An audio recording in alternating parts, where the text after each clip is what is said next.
Assalamualaikum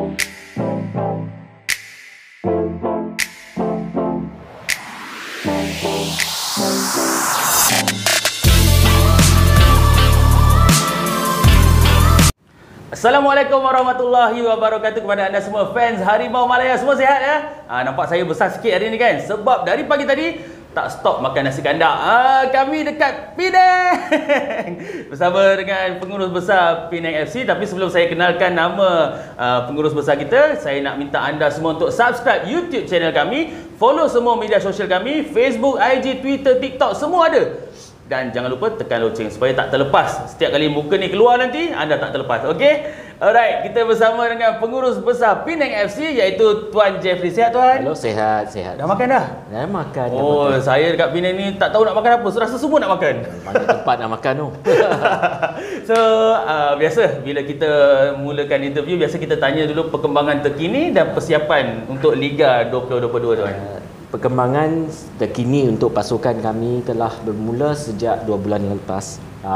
Tim-tim dah buat persiapan latihan di Padang dan juga friendly di persekitaran Pulau Pinang dan juga out of state.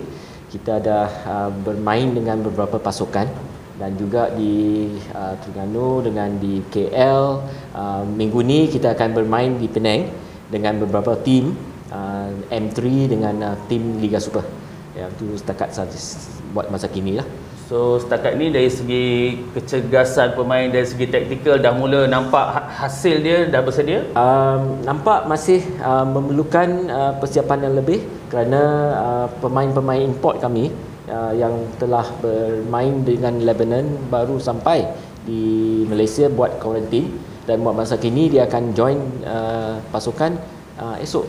I see. So perkembangan bagus lah. Okey. Tahun lepas top 3. Wow. So benchmark tu dah tinggi. So untuk tahun ni specifically ada tak tetapkan sebarang target, maybe juara pula ke? Sepatutnya macam ni. Semua pasukan 12 pasukan. If you look at the perkembangan ke semua pasukan, mereka telah membuat persediaan yang lebih juga. Bajet pun lebih tinggi, permainan lebih pantas. Dan untuk pasukan Penang FC, target kami hanya top 6 target, bukan KPI, target top 6. Dan mungkin untuk bermain di finals untuk either Piala FA atau Piala Malaysia. Itu target. Bila meletakkan target sekadar top 6 tu semata-mata sebenarnya tujuan untuk tidak bagi pressure kepada tim ataupun memang bukan hanya tak bagi pressure tetapi fokus lebih penting season ni kerana pasukan-pasukan lain you have to consider persiapan mereka juga. We only see them sekarang sedikit demi sedikit melalui permainan persahabatan mereka, but I think realistic lah untuk membuat realistic target untuk coaching staff dengan pemain. Target top 6 penting. Saya tengok senarai pemain untuk Penang untuk 2022 ni kebanyakannya ada player-player muda, rising star. So adakah perancangan sebenarnya untuk macam tahun lepas juga sebenarnya ada nak jadikan Penang ni sebenarnya macam satu tempat di mana pemain muda tu bersinar? Ada plan yang macam tu? Ada plan kerana kebanyakan pemain di dalam lingkungan umur 22 atau 24. Yang penting sekarang adalah pengalaman.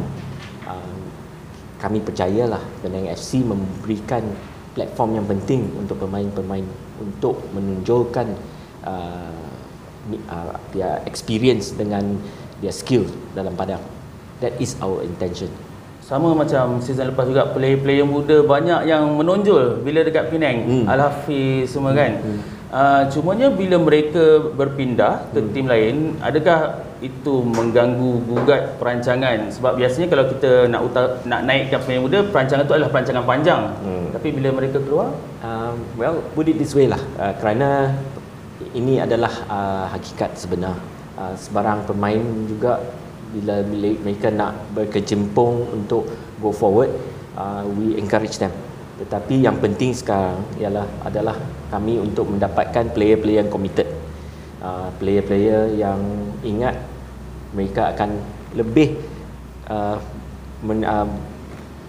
play better in other team, they will go there lah. So we are not stopping them lah. So we will have to do whatever we have buat masa kini dalam pasukan kami. Kalau tuan saya percaya sebab banyak kelab yang berpendirian macam tu, if you want to go, kita takkan stop mereka. Betul. Cumanya macam fans, terutamanya followers Harimau Malaya lah, ada tertanya-tanya juga, why majority of the team, macam 17 pemain lebih kurang kan yang meninggalkan Penang, sedangkan season lepas berada di top 3, pencapaian yang membanggakan. Kenapa terlalu ramai? Put it this way lah, pasukan Penang FC sentiasa mengambil berat tentang perkembangan player-player. Kami tak pressure player, kami gaji yang tu semua on time. So if the player wish to take that risk, wish to move on elsewhere, kita tak boleh hentikan mereka, kerana ini adalah pendapat mereka. As a company yang muda, baru saja ditubuhkan tahun 2020, itulah adalah hakikat lah. Kemungkinan player-player yang move, mereka nak bermain di platform yang lebih baik, tak tahu, we do not know what their intention is lah. Tapi yang penting sekarang adalah untuk mendapatkan player-player yang committed. If you are not committed, if they stay on pun prestasi mereka tak akan menonjol. So we are very encouraged dengan player-player yang baru masuk. Of course we wish the player yang keluar all the best. We will be playing against them. We'll see how it goes. Itu yang penting. Dan bila tim tahun ni seolah-olah seakan-akan tim baru lah sebenarnya, sebab terlalu ramai player yang baru masuk, dah ya, setakat ni mereka boleh dapat adapt filosofi of football dengan Penang punya setakat ni? Dari pandangan saya telah berada di padang melihat mereka main from outside lah. Saya bukan directly involved dalam persiapan pemain yang tu semua. I believe they are quite gel together sekarang. Dah boleh baca gerak-geri sama sendiri. Pemain import yang kami ada yang telah berada dengan kami untuk lebih kurang 2 tahun atau 3 tahun, I think they could actually be playing a very major role lah dalam membuatkan pasukan kami very tight lah together. Saya tertarik bila tuan cakap tadi gaji sentiasa on time, sebab macam pasukan KL, bila saya interview Tuan Stanley, dia kata kebajikan adalah satu benda yang mereka sentiasa tekankan. Yes. Bagaimana dengan Penang? Penang main important, paling penting sekarang, seperti insurance, seperti gaji, seperti makanan. That's why tahun ni kami dapatkan one of our coaching staff for sporting, for fitness coach. Yang tu penting, kerana you tahulah dekat Penang makanan semua enak, tak habis-habis nak makan semua, then at the end nak main di padang, fizikal tak bagus. So I think buat masa kini, I think the players are adapting well. That's why for player muda tu lebih senang untuk memberikan advice lah. So we feel that this is very important lah. Hal-hal tentang player juga agak penting. Tahun lepas one of the biggest challenge lah COVID. Tahun ni saya anggarkan masih COVID. So itu adalah satu hakikat yang we have to accept lah. Tapi at least semua pemain kami mempunyai dos ketiga. So itu yang penting. Tetapi ini tak menahan player-player kami untuk dijangkiti sekali lagi. So we have to follow SOP ketat lah. So this is something that we emphasize banyak sekarang. Kerana as you know, kita akan buka padang bulan Mac. Tak tahu what is the next challenge. So we have to do better lah for this season. Saya balik kepada pencapaian season lepas, top 3. Boleh katakan antara formula dia adalah gandingan antara ketua jurulatih Thomas dengan assistant Manzo. Gandingan yang dua-dua boleh katakan pakar taktikal. So apa komen tuan dengan gandingan ni dikekalkan untuk season ni? Gandingan ini penting kerana memandangkan head coach seorang orang asing, perbualan, cara pertuturan kadang-kala tak difahami. So untuk our local coach Encik Mansor, he plays a very important part.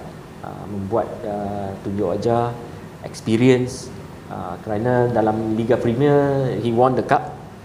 So with his experience dia boleh memberikan tunjuk ajar yang as you know lah, foreign coaches kadang-kala not so simple, perkataan pertuturan berlainan. So kita memerlukan at least local coaches untuk membuat keseimbangan. So I believe this is a good synergy. Kalau okey, ramai sedia maklumlah macam Harimau Malaya, memang portal kami adalah portal yang sentiasa mendengar suara fans.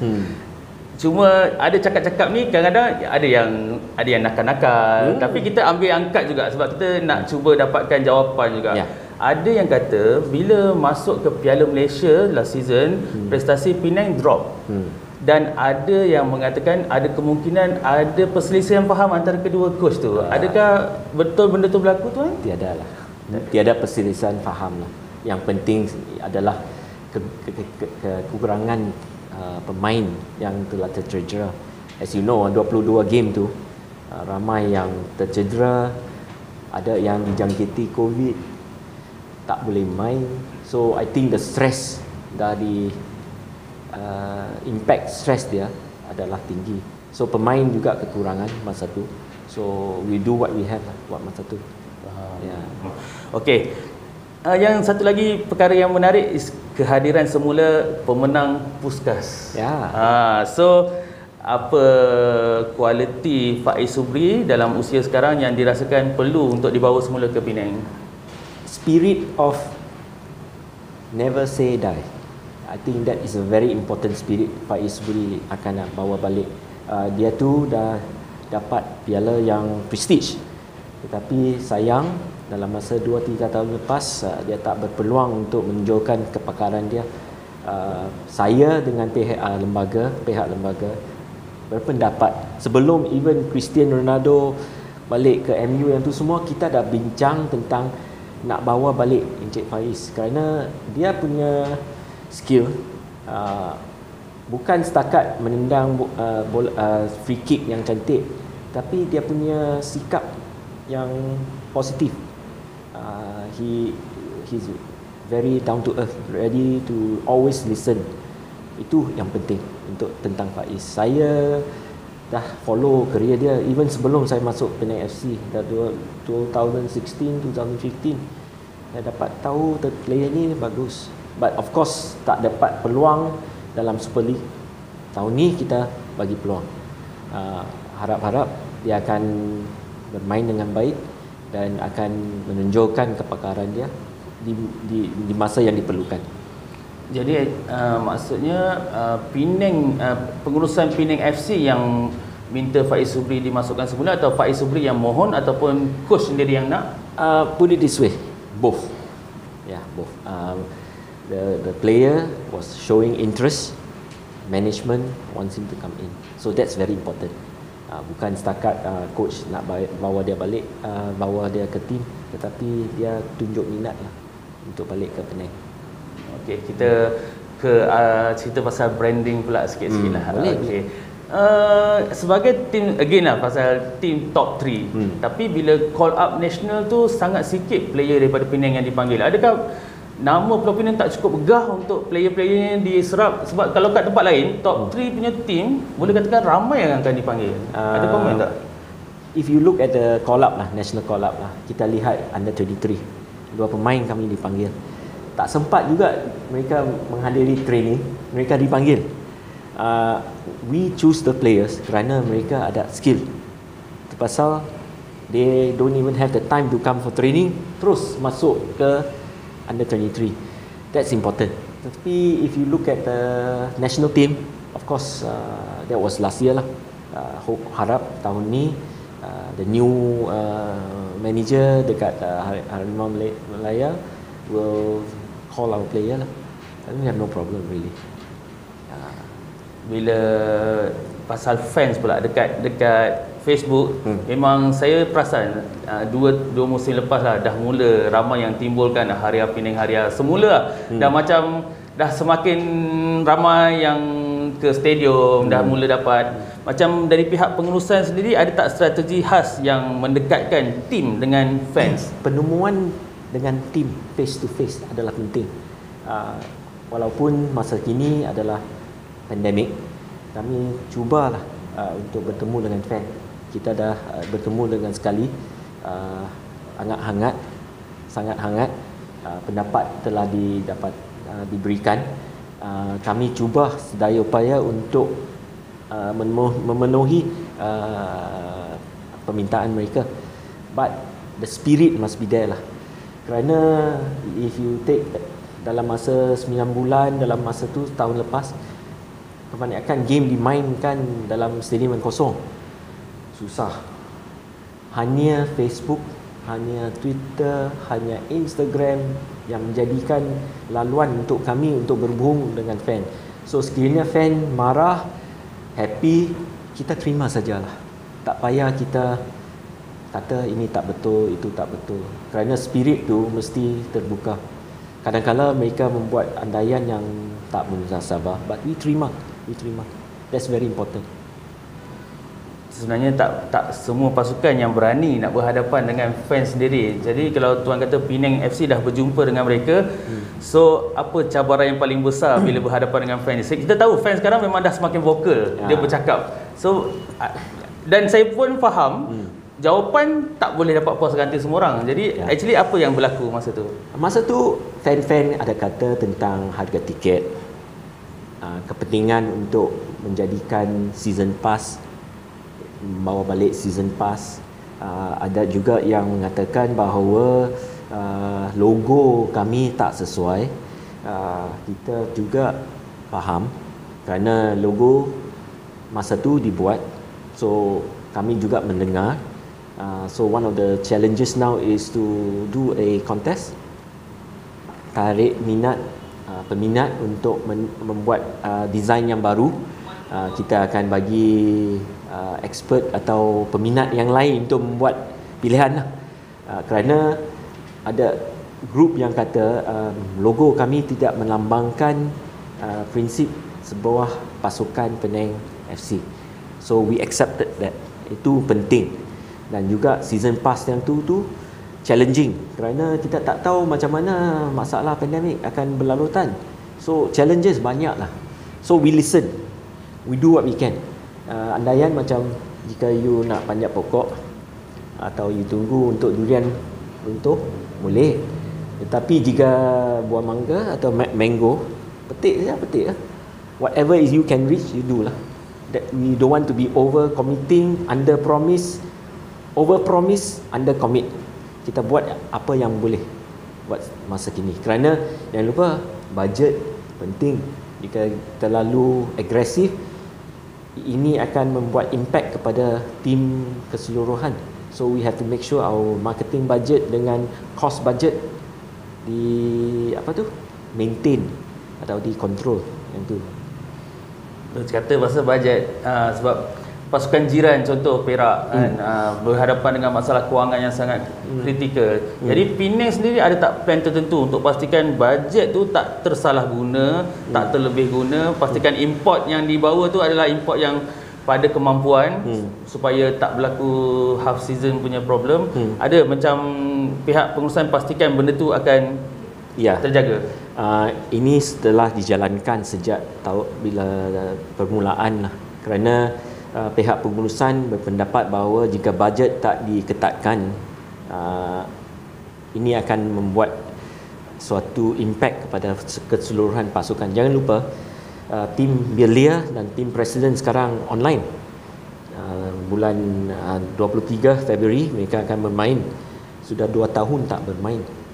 So walaupun 2 tahun tak bermain, tetapi tahun ni akan bermain, bajet tu akan tertekan juga. Kerana kami berharaplah Piala Belia dengan Piala Presiden tim kami akan bermain dengan baik dan menunjukkan pencapaian yang boleh dibanggakan. So Super League dah make their impression. Sekarang masa tiba untuk Belia dan Presiden untuk buat impression. Okey, saya dah sampai ke soalan terakhir. Senang je. Untuk yang terakhir, harapan tuan untuk tim Penang 2022 dan masa depan. Saya harap Penang FC akan mencapai target top 6. Yang penting sekarang kita bermain dalam keadaan yang tertekan, pandemik. Berharap semua pemain, bukan saja Penang FC, akan ikut SOP yang patutlah. Kerana jika tidak, ini akan menjadikan satu cabaran yang lebih. Bayangkan jika pasukan away bermain sampai ke mungkin Kedah, dan dapat tahu kebanyakan player COVID positif. Persiapan dah dibuat beberapa minggu tetapi tak sempat bermain. Sayanglah. So my hope is the team Penang FC akan bermain dengan bersungguh-sungguh, mencapai target top 6 dan kita akan return Piala Malaysia dengan lebih baik. Yang itu kami harap. Okey tuan-tuan dan puan-puan, itu dia pengurus besar Penang FC Tuan Jeffrey kita. Dan untuk sesi kali ini saya rasa setakat itu sahaja dulu, sebab kami pun dah tak sabar nak sambung makan pasempok ais tingkap pula lepas ni. So kepada anda yang berada di rumah, yang menonton rancangan ni, terus subscribe, terus support, banyakkan komen dekat bawah, follow semua media sosial kami, Facebook, TikTok, IG, Twitter, semuanya ada, tekan loceng. Okey, kita berjumpa untuk lain sesi. Terima kasih. Baik, Tuan Jeffrey sekali lagi. Next time maybe CEO team lain pula. Okey, kita jumpa lagi. Bye bye.